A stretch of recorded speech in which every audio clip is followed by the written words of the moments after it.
Assalamualaikum guys, hope you all are fine and doing well. The topic that we are going to study in today's lecture is inhibitors.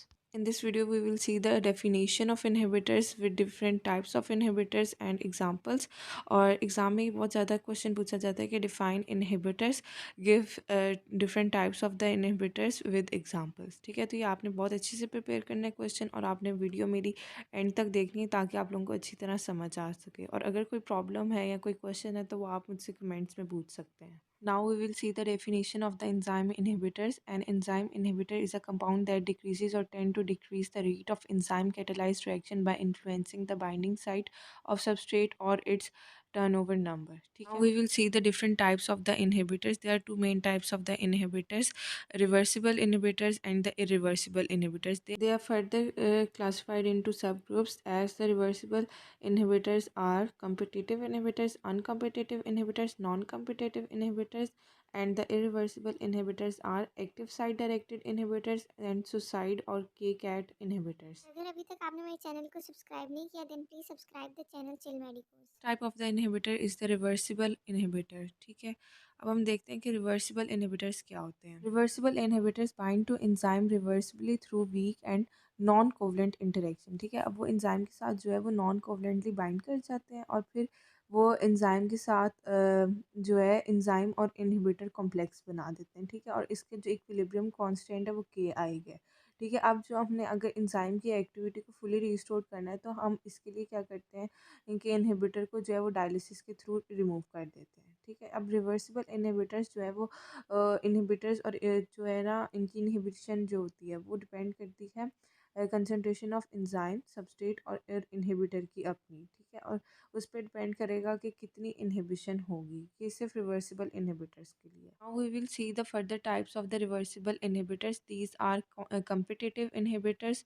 तो पहले ये type है, तो अब हम इसी को डिटेल में देख लेते हैं कि कम्पिटिटिव इनहिबिटर्स क्या होते हैं।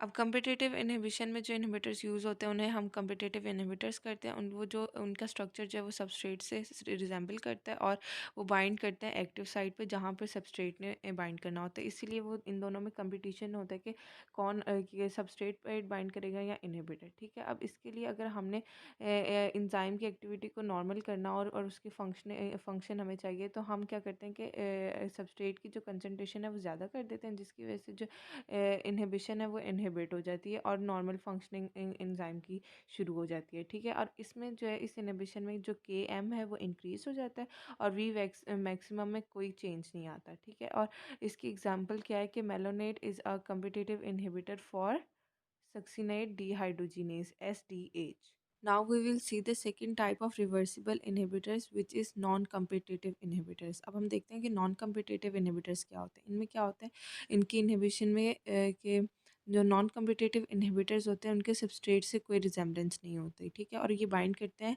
एंजाइम पर एलोस्टेरिक साइट पे। एक्टिव साइट के अलावा एक और साइट होती है एलोस्टेरिक साइट। ठीक है, अब इनहिबिटर जो है, inhibitor can be bind with either free enzyme और एंजाइम सबस्ट्रेट कॉम्प्लेक्स। ठीक है, और इसमें जो नॉन कम्पिटिटिव इनहिबिशन होती है इसमें जो वी मैक्सिमम है वो रिड्यूस हो जाती है, जबकि के एम पे कोई इफेक्ट नहीं होता, यहाँ के एम जो है वो चेंज नहीं होती। ठीक है, अब हम नॉन कम्पिटिटिव इनहिबिशन के एग्जाम्पल देख लेते हैं।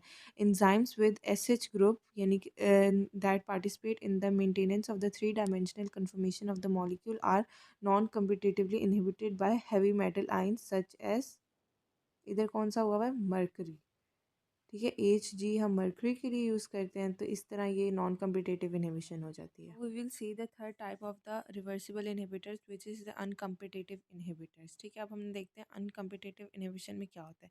इसमें क्या होता है कि एंजाइम जो है वो इनहिबिटर जो है वो फ्री एंजाइम के साथ बाइंड नहीं करता, बल्कि वो एंजाइम सबस्ट्रेट कॉम्प्लेक्स के साथ बाइंड करता है। ठीक है, और एक दफ़ा अनकम्पिटिटिव इनहिबिटर जो है वो बाइंड कर गया तो उसके बाद वो जो एक्टिव साइट है उसमें उसके स्ट्रक्चरली उसे डिस्टॉर्ट कर देता है और इस तरह एंजाइम की जो कैटालिटिकली एक्टिविटी है उसको इनहिबिट कर देता है। ठीक है। अब जो सबस्ट्रेट जब बाइंड कर सकता है एंजाइम के साथ, तो वो उसमें कन्फर्मेशनल चेंज भी ला सकता है। हमने कम्पिटिटिव इनहिबिटर्स के बारे में ही पढ़ा था कि अगर हमने एक एंजाइम की एक्टिविटी को हम दोबारा मतलब चाहते हैं, तो हम उनके लिए क्या करते हैं कि सबस्ट्रेट की कंसंट्रेशन को इंक्रीज़ कर देते हैं, ठीक है। लेकिन अनकम्पिटिटिव इनहिबिटर में ऐसा नहीं होता। Inhibition can not be reversed by increasing the concentration of substrate, since inhibitor doesn't compete with substrate for the binding site, same binding site, ठीक है। अब इधर जो है ना अनकम्पिटिटिव इनहिबिशन में सबस्ट्रेट ने एक्टिव साइट पे बाइंड होना है और इनहिबिटर ने किसी और साइट पर बाइंड होना है, ठीक है। और इसमें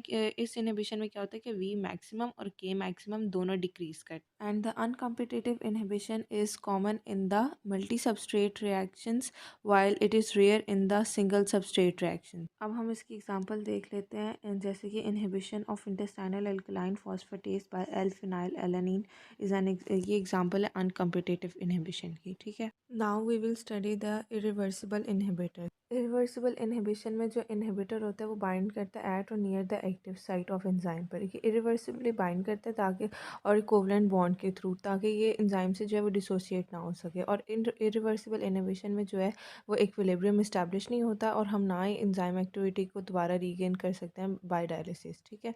अब हम इफेक्टिवनेस इसकी देखते हैं through velocity constant not by equilibrium constant. Reversible inhibitors के आगे दो टाइप्स हैं, अफिनिटी लेवल और सुसाइड इनहिबिटर्स। अब हम पहले अफिनिटी लेवल्स को देख लेते हैं कि ये क्या होते हैं। अफिनिटी लेवल्स को हम active site directed irreversible inhibitors कहते हैं, क्योंकि ये एक्टिव साइट पर ही अटैच होते हैं।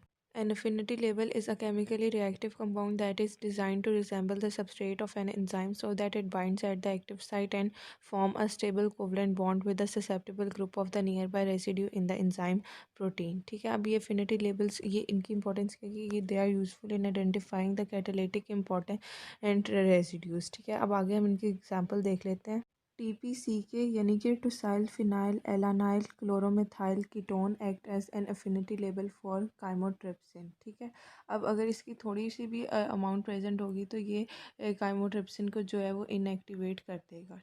इरिवर्सिबल इनहिबिटर्स की जो सेकंड टाइप है वो है सुसाइड इनहिबिटर्स, ठीक है। अब इन सुसाइड इनहिबिटर्स को जो है हम वो मैकेनिज्म बेस्ड इनहिबिटर्स भी कहते हैं और के कैट इनहिबिटर्स भी कहते हैं। Suicide inhibitor is a relatively inert molecule that is transformed by an enzyme at its active site into a reactive compound that irreversibly inactivates the enzyme। यानी कि ये पहले इनएक्टिव होता है, इनर्ट मॉलिक्यूल होता है, जब ये एंजाइम के साथ बाइंड कर जाता है तो एंजाइम से एक्टिव कर देता है, ठीक है। फिर ये एंजाइम को जो है इरिवर्सिबली इनएक्टिवेट कर देता है। एंजाइम की एक्टिव साइट पे जो फंक्शनल ग्रुप प्रेजेंट होगा कोई सा भी, उसके साथ जो है ये कोवलेंट बॉन्ड बना लेता है और एंजाइम को जो है वो इरिवर्सिबली इनहिबिट कर देता है। Such inhibitors are called the suicide inhibitors because the enzyme appears to commit the suicide, ठीक है। अब इसकी एग्जांपल देख लेते हैं। FDUMP is a suicide inhibitor of thymidylate synthase. Please like, comment and share this video.